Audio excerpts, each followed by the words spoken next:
Salam dəyərli izləyicilər, kanalımıza xoş gəlmisiniz. Bugün sizinlə fərqli modeldə bantlar hazırlayacağım. Zəfər gününə özəl olaraq hazırladım, amma adi tədbirlərdə də istifadə etmək olar. Və bir neçə model sınadım. Əminəm ki, xanımlarımız buna baxıb bundan da gözəllərini hazırlayacaq. Mən sadəcə fikir olaraq sizlərlə bölüşürəm. Çünki hazırlanması çoxunuzun bildiyi sadə formada bantiklərdir. İlk olaraq əskər bantımızdan başlayıram. Bir ədəd bu formada lentdir. Repsidir və yaxud da Murano deyilir, hətta qırçın lent də deyilir. Bir-birinə uyğun tonlarda seçdim. İnşallah növbəti videolarımda çalışacağım daha fərqli modeldə bantiklər hazırlayayım. Bu dəfə çoxunuza məlum olan sadə formalardan başladım. Sadəcə dediyim kimi sizin üçün yenilik olar, bəlkə yeni fikir olar. Ona görə paylaşıram. Amma daha fərqli modelləri inşallah növbəti videolarımda sınayıb sizlərlə də bölüşəcəm.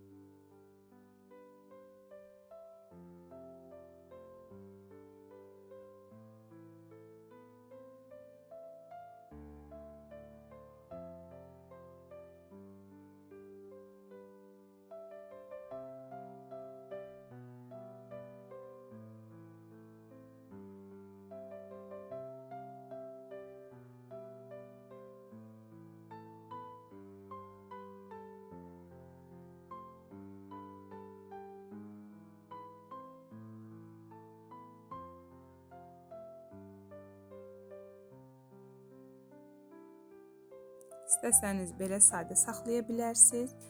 Mən amma orta hissədən kiçik atlas lent də yapışdıracağım. Hətta arxa hissədən sallanan əskər lent də əlavə edə bilərsiniz. Daha toppuş bantik əldə etmək istəyirsinizsə. Yəni burada öz fantaziyavızı, yeni fikirlərinizi qata bilərsiniz. Fərqli formada bantiklər əldə etmək olar. Mən orta hissəyə lazer kəsim xarı bülbül yapışdırdım. Bunu adətən belə aksesuar satılan mağazalardan əldə edə bilərsiniz. Yəni xüsusi kəsdirməyə, sifarişlə hazırlatmağa ehtiyac yoxdur. Çünki Zəfər bayramı öncəsi asanlıqla əldə etmək olacaq. Belə bijuteriya, səbət materialı olan mağazalardan əldə edə bilərsiniz. İndi isə digər formaya başlayıram. 3 rəng lentimizi seçdim. Ayrı-ayrı formadadır. Daha doğrusu ayrı-ayrı rulondadır. Və orta hissədə rahat olsun deyə tikmək də olar və yaxud da 200-lü skoçla bərkidib daha sonra tikərsiniz ki, rahat olsun. Yəni bu sadəcə belə deyək də bəndləmək üçündür, yəni kökləmək üçündür. Daha sonra əlinizdə istədiyiniz formanı verə biləsiniz. Orta hissəni adi lentlə də bərkitmək olar. Çalışıram ki, bantiklərdə müxtəlif formanı sınayım ki, sizin üçün fikir olsun. Adi zərli qızılı ip var. Ondan istifadə edib orta hissəyə doluyuram. Həm bərkitmək məqsədi ilə, eyni zamanda daha səliqəli görünməsi üçün. Və əmək maşalkasından bu formada hazır lazer kəsimlər var. Bunu da dediyim kimi suvenir və aksesuar mağazalarından, muncuq mağazalarından əldə etmək olar. Özü yapışqanlı olsa da yenə də biraz silikon kleyi vurdum və rezini dolamaq da olar. Yəni ipi dolayarkən rezini bərkidə bilərdiniz. Amma bu dəfə keçədən, fetrdən istifadə edib rezini bərkidəcəm.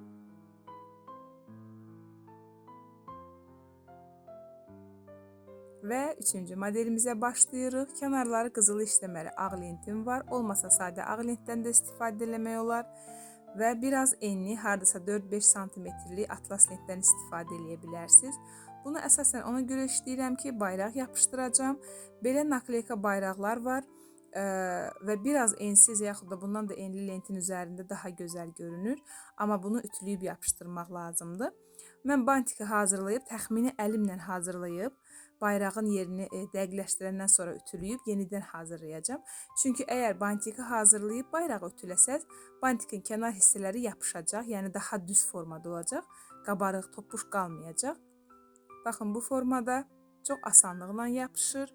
Xüsusi sifariş deyil, az öncə qeyd etdiyim kimi səbət materialı olan mağazalarda nakleyka bayraq, xarı bülbül yaxud gerb soruşsaz, əgər varsa əldə edə bilərsiniz.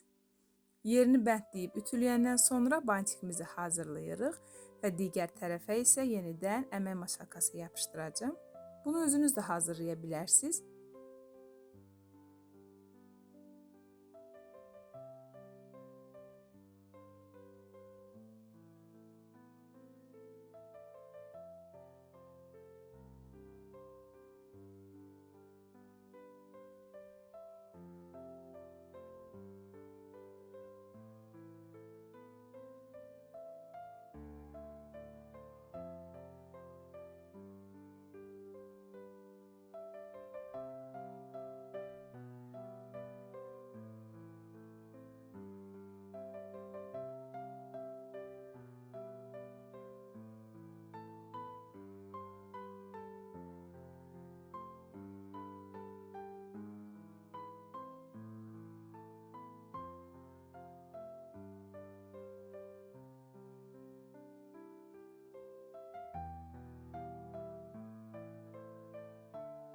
İndi isə sonuncu modelimizə başlayacağım.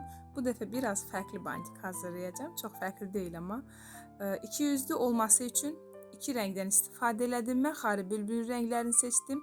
İstəsəz başqa rəng də ola bilər bir-birinə uyğun tonda.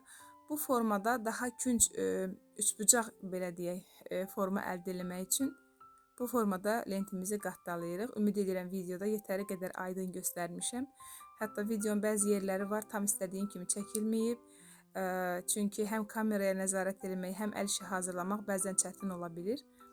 Ona görə bəzi hissələrə düşməyibsə üzrlü hesab eləyin. Bacardığım qədər tam aydın izahlı formada video çəkib sizlərlə bölüşməyə çalışıram ki, baxanda video xətrinə deyil, sadəcə yəni baxmaq olsun deyə deyil, siz də yararlana biləsiniz deyə hazırlamağa çalışıram. Ümid edirəm ki, məqsədimə çatıram. Və bu formada ikinci hissəni də hazırlayırıq. Sadəcə onu göstərmək istəyirəm ki, birincidə hər iki tərəfdən dəmir broşla bərkitdim. Bu dəfə bərkitmədən də başlaya bilərsiniz. Yəni hər dəfə qatdaladıqca tikmək olar. Vacib deyil ki, yəni əlinizdə dəmir nivzinka yoxdursa, hissə-hissə tikə bilərsiniz. Onu demək istəyirəm.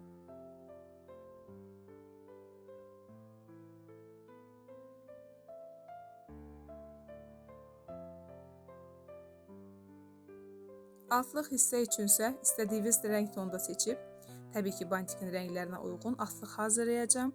Mən bantik hazırladım böyük, onun formasını özünüz seçə bilərsiniz və təbii ki, tək kiçik hissəni saxlaya bilərsiniz. İndi isə yaşıl rəngdən xarı bülbülün rənglərini tamamlamaq istəyirəm. Bunu sadəcə xarı bülbüldə olduğu üçün yapışdırdım. Orta hissəni isə bu formada qaşla bəzəyəcəm. Olmasa da olar. Lazer kəsim aypara, xarı bülbül də yapışdıra bilərsiniz. Videomuzu bitirmədən öncə onu da göstərmək istəyirəm ki, fərqli stikerlər sınaya bilərsiniz. Yəni vacib deyil eyni bu formada olsun. İstədiyiniz formada və yaxud da digər kəsimləri də sınaya bilərsiniz. Fərqli bantiklər əldə etmək üçün. Bugünlük bu qədər dəyərli izləyicilər. Bizi izlədiyiniz üçün çox sağ olun. İnşallah növbəti videolarda görüşənədək hələlik.